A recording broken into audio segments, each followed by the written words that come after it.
একটা মেয়ে মানুষের সত্য কথা হচ্ছে, একটা শাশুড়ি যদি একটা বউকে খারাপ কিছু খেতে দেয়, মানে ধরো খারাপের মধ্যে হলো, এই তো আমি পোলাও রান্না করছি, পোলাওর মধ্যে যে পোড়াটা আছে সেই পোড়াটা তো আর আমার বাচ্চাদের দিব না, এজন্য আমি ইচ্ছা করে পোলাওটা নিয়ে খাইতেছি। এইখানে যদি আমার শাশুড়ি আমাকে পোড়া পোলাও উঠাইয়া দিত, যে আমার শাশুড়ি খাইল না, সেই পোড়াটা নিচের লাইগে গেছে, সেই পোলাওটা আমাকে দিল, এটা কিন্তু একটা ছেলের বউয়ে অনেক বড় বিষয় বানিয়ে ফেলে আর কি। এখন দেখো আমাদের সংসার, আমাদের সব কিছু, আমি এইখানে আমার মাকে আমি সবসময় দেখছি যে সবাইকে সুন্দর ফ্রেশ ভাত মানে পোলাও দিয়ে নিচের যে পোড়াটা থাকে সেটা আর কি একটা গৃহিণী খায়, আমার মা খাইতো। এখন আমাদের সংসার, আমার সংসারে আমার যেটা অপচয় হবে সেইটা আর কি আমি করব না, সেই জন্যে আমি পোড়া পোলাওটা খেয়ে নিলাম। সেইভাবেই আমার মাও করছে এই কাজগুলা। আর যেমন ধরো একটা মুরগির মাংস, মুরগি রান্না করলে যে আমাদের হাড্ডি হুড্ডি থাকে, ছাকনির হাড্ডিতে থাকে, তেমন একটা মাংস থাকে না, সেই মাংস সেই হাড্ডিগুলা আমার মা খাইতো আর কি।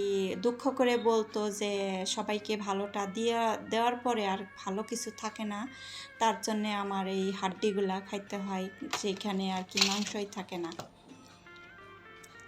এখন সেই পরিস্থিতিতে আমরা পড়ছি, ভালো কিছু খাওয়ার কথা চিন্তা করলেই প্রথমে চিন্তা করি যে না এখন খাইছে আবারও খেতে চাইবে, তখন ভালো কিছু না থাকলে কি দিব সামনে, তার জন্যে আমরা ভালো কিছু খাই না, ইচ্ছা থাকলেও খাই না, খেতে ইচ্ছা করলেও খাওয়া যায় না আর কি।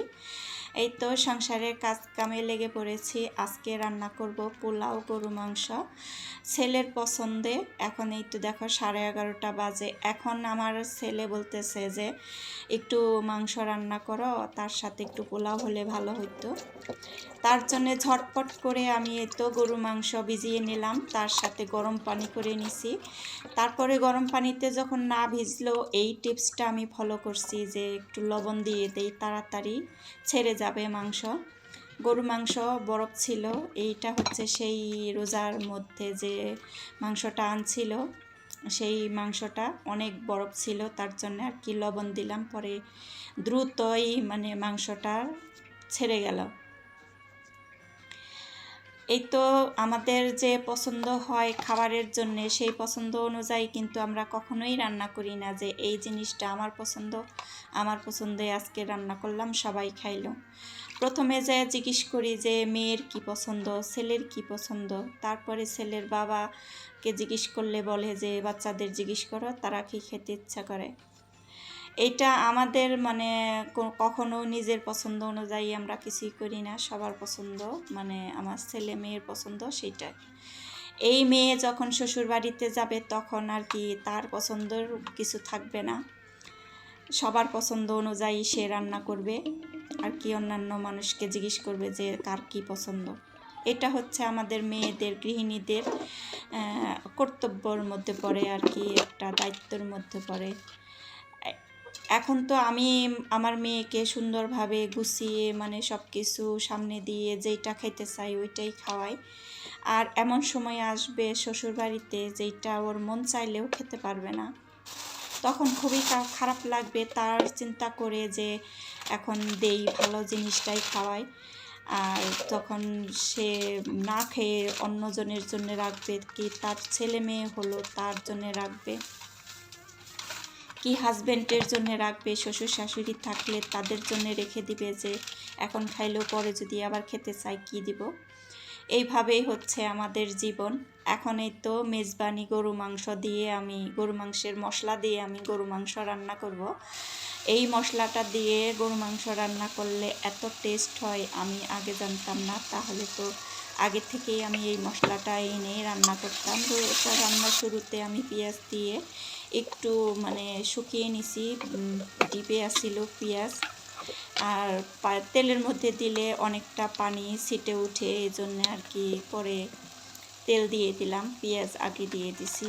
এই তো মশলাটা দিয়ে দিলাম, আর তেমন কোনো মশলা আমি বেশি কিছু দিব না, অল্প একটু মাংসয় একটুখানি মশলা দিয়ে রান্না করলাম, এতটা টেস্ট হয়েছিল, মানে গরু মাংসের মতো মজার কিছু নাই। আর আমাদের মুসলমানদের জন্য যে মাংসটা বেস্ট, গরু মাংস সবচেয়ে স্বাদ আর কি টেস্টের। এই মাংসটা আমি যেভাবেই রান্না করি আমি সেভাবেই আমার মজা করে খেতে ভালো লাগে। আমি এই গরু মাংসটা অনেক মজা করে খাই আর কি ভাত দিয়ে। এই তারিখে আমি পোলাও দিয়ে যে গরু মাংসটা মাখিয়ে নিয়েছিলাম, এত মজা লাগলো, অনেক মজা লাগলো। এরকম মজাটা আমার অনেক দিন ধরে এই গরু মাংস দিয়ে লাগে না। তার জন্য আর কি বলতেছি যে এই মাংসটার রান্নাটা অনেক মজা হয়েছিল। সিম্পলভাবে রান্না করে নিলাম গরু মাংস, তার সাথে সাদা পোলাও রান্না করে নিছি। আজকে মেয়ের পছন্দ জিজ্ঞেস করি নাই, ছেলের পছন্দ অনুযায়ী রান্না করে নিলাম। আর ছেলে চলে যাবে ঢাকা, এই জন্যে আর কি মনে হয় সময় পাবো না আর কিছু রান্না করার। ঝটপট বলতেছে যে রান্না করে একটু, তারপরে চলে যাব ঢাকায়। এই তো দেখো আমার মেয়ের বাবার কাজ।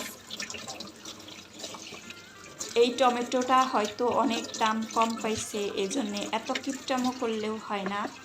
যেই জিনিসটা একদম কম দামে পাবে সেই জিনিসটাই নিয়ে আসবে। এত দেখো এরকম জিনিস আমাকে যদি টাকা ছাড়াই দিত তাও আমি নিতাম না, এরকম আমি।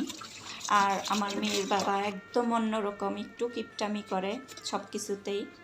এই তো এখন আমি পোলাও দিয়ে খাওয়ার জন্য একটু পোলাওর জন্য বেগুন ভাজা করে নেব। আমার বেগুন ভাজাটা অনেক পছন্দ পোলাওয়ের সাথে। এখন পর্যন্ত কে কে আছো আমার ভিডিওতে, আমার চ্যানেলে, জানি না। যদি নতুন কেউ হয়ে থাকো কোনো আপু ভাইয়ারা, তাহলে একটা লাইক দিয়ে আমার পাশে থেকে যেতে পারো। আর দেখতে দেখতে যদি ভালো লেগে যায় তাহলে সাপোর্ট করে সাথে থেকে যেতে পারো। আর একটু শেয়ার করে দিতে পারো সবার সাথে, বন্ধু বান্ধবের সাথে। একটা লাইক দিলে হয় কি, একটা লাইক একটা শেয়ারের কাজ করে। যেহেতু আমরা মানে অল্প ভিউ, মানে ভিডিওতে অল্প ভিউ আসে, তো সেই জন্য আর কি একটা লাইকের আশা করি সবসময়। এই তো চাউল ছিল না, ভাঙ্গা প্যাকেট অল্প একটু ছিল, সেইটাই হবে না, এই জন্য আর কি আরেকটা বড় প্যাকেট ভেঙে নিলাম। আমার একসাথে অনেকগুলা চাউল আনছে, যাতে আমার মানে সামনের ঈদ পর্যন্ত চলে যায়।